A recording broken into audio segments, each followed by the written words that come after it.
Ben Nevat, au début, c'était un grand rave. Et à un moment, il a tout lâché.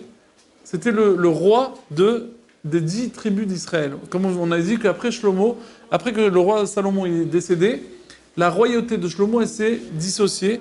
Et donc le fils de Shlomo, qui s'appelle Rechavam, il a géré, était roi sur deux tribus, et Yerovam ben Nevat sur 10 tribus.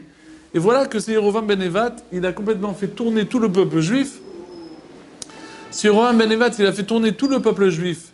Il a fait tourner dans le mal. Ils ont fait la Avodah Zara. Ils ont fait des Egel à Zahav. Egel à Zahav. Vous savez c'est quoi Egel à Zahav? Le Egel, c'est la faute du veau d'or. Vous vous rendez compte ou pas? Yerovam ben Nevat, il a mis tout le peuple juif en mode Chet HaEgel. Écoutez ça.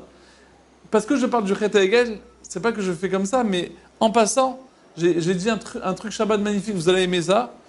Il y a écrit dans la parashat, dans parashat Emor, il y a écrit Ele Moadé Hachem.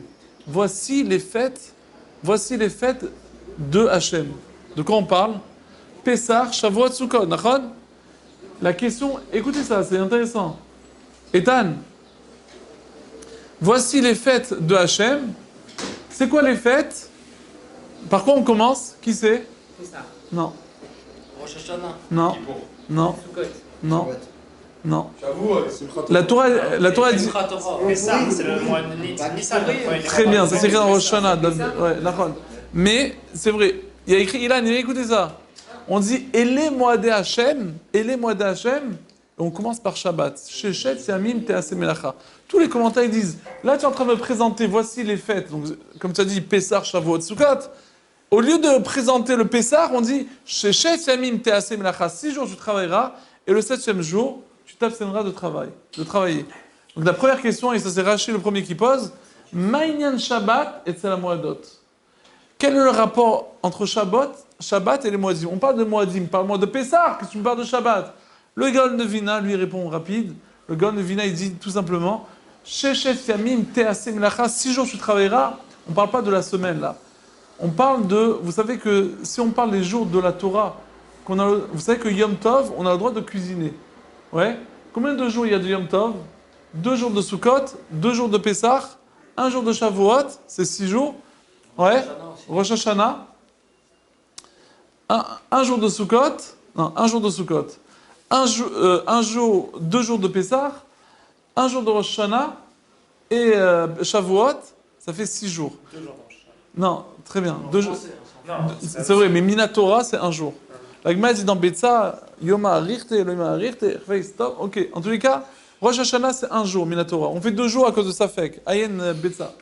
Mais en tous les cas, on fait 1 jour. 1 jour Rosh Hashanah, 2 jours Pessah, 2 jours Sukkot.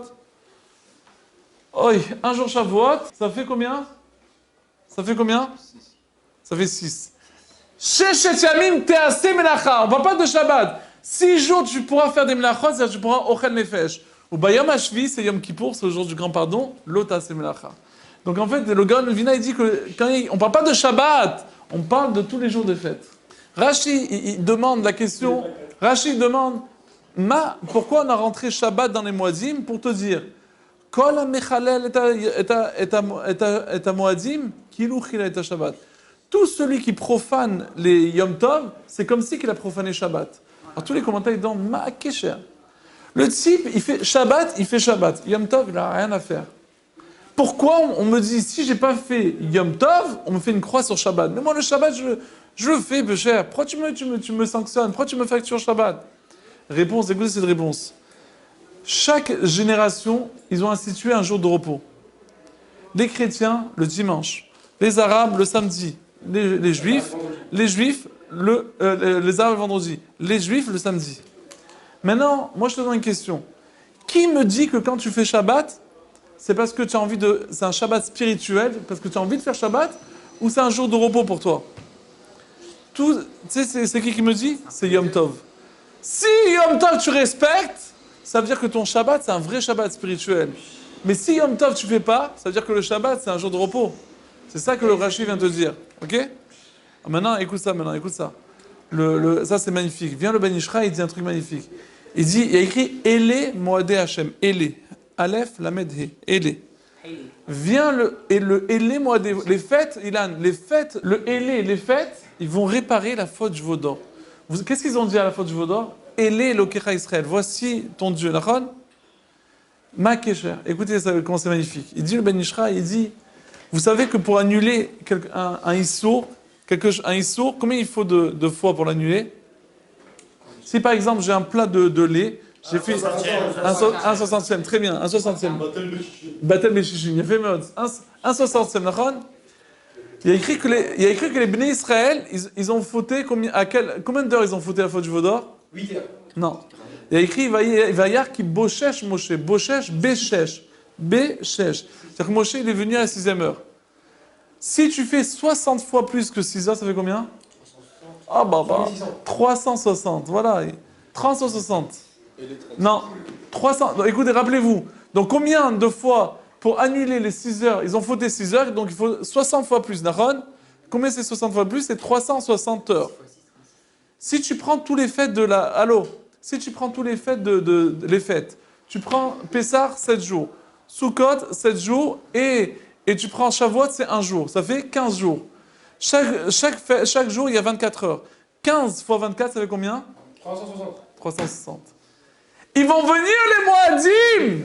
Ils vont réparer la faute du veau d'or. Pourquoi? Parce que dans les Moadim, tu as 360. Ces 360, ils vont annuler les 360. Ils vont annuler les 6 heures qu'ils ont fait le fait du veau d'or. C'est ça, va venir. Et les Moadim Hachem, les Moadim, ils vont annuler la faute du veau d'or. C'est beau, non? C'est joli? C'est beau? Ça, c'est les Moadim Hachem, ok? Comment les Moadim, ils vont réparer la faute du veau d'or? Ça, c'est un truc qu'on a vu. Donc, on a parlé de Yerovam Ben Nevat. Yerovam Ben Nevat, cette personne-là, il a fait le veau d'or, ok? Il a fait le veau d'or. C'est-à-dire qu'il a ramené des veaux d'or. C'est-à-dire il a mis 2 veaux d'or. Il a dit maintenant, vous n'allez plus en Israël, parce qu'il avait peur de perdre sa place. Il a dit à tous les Juifs, vous allez maintenant, où vous allez? Vous tous les Juifs, vous ne priez plus, vous n'allez plus au Beth Amikdash, vous allez prier à la maison devant le veau d'or. Donc ils sont tous partis, c'est pour ça qu'on dit Yerovam Ben Nevat, Choté ou Martiet Arabim. Il a fait, et à un moment, je vais le faire en rapide, il y a un prophète qui s'appelle Ido, il est venu le voir, il lui a fait une sorte d'allusion, il lui dit qu'il y a un enfant qui va se naître de chez David, un petit-fils de David, il va venir, il va vous fracasser tout. Et tout le monde, et de suite, Yerovam Ben Nevat, il a compris qu'il parlait sur lui, que lui aussi va mourir. Qu'est-ce qu'il a fait? Il a soulevé sa main pour mettre de suite une droite. Il a fait comme ça, ouais, un Mawashagiri là.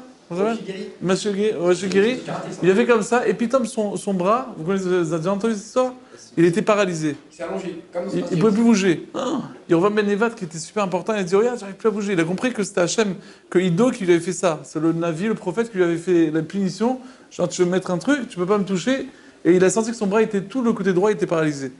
Il dit s'il te plaît, fais en sorte de prier à Dieu qu'il me guérisse et tout. Alors que c'est un rachat aussi. Bon, le prophète, il a guéri, il a réussi à remettre son bras normal. Et comme il a guéri, il a voulu le remercier, il dit viens, je t'invite à un bon repas. Il a dit non, moi, on m'a dit que si je touche à un repas, je mange dans cet endroit-là, je vais mourir. Ok, il y a un lion qui va me sauter dessus, je vais mourir. Et le lion et un âne, ils vont être à côté, ils vont pas me tuer. Ils vont pas me dévorer. Genre, ils vont me tuer, mais ils vont pas me dévorer. Et voilà qu'il y avait un autre prophète, mais c'était un faux prophète. Il a entendu ça. Il a essayé d'embrouiller Ido pour qu'il vienne, le prophète, pour qu'il vienne manger chez lui. Qu'est-ce qu'il a fait? Il a dit regarde, j'ai une prophétie maintenant qui m'a dit que chez moi tu peux manger. Alors que c'était pas vrai. Donc Ido, il s'est fait embrouiller, il a mangé chez lui. Dès qu'il est sorti du prophète, dès qu'il est sorti du faux prophète, ce pauvre prophète, il y a un lion qui lui a sauté, et du coup, il est mort, il était par terre, et quand le faux prophète il est sorti, il a vu ça. Il a vu que le prophète il était mort, et devant il y avait un lion et un âne, et le lion il ne mangeait pas l'âne, et il ne dévorait pas aussi le mort. Ça c'est après l'histoire de Yerovam Ben Nevat, et Yerovam Ben Nevat à la fin, il a une mort atroce, ok, on va le raconter après. Chazak Baruch.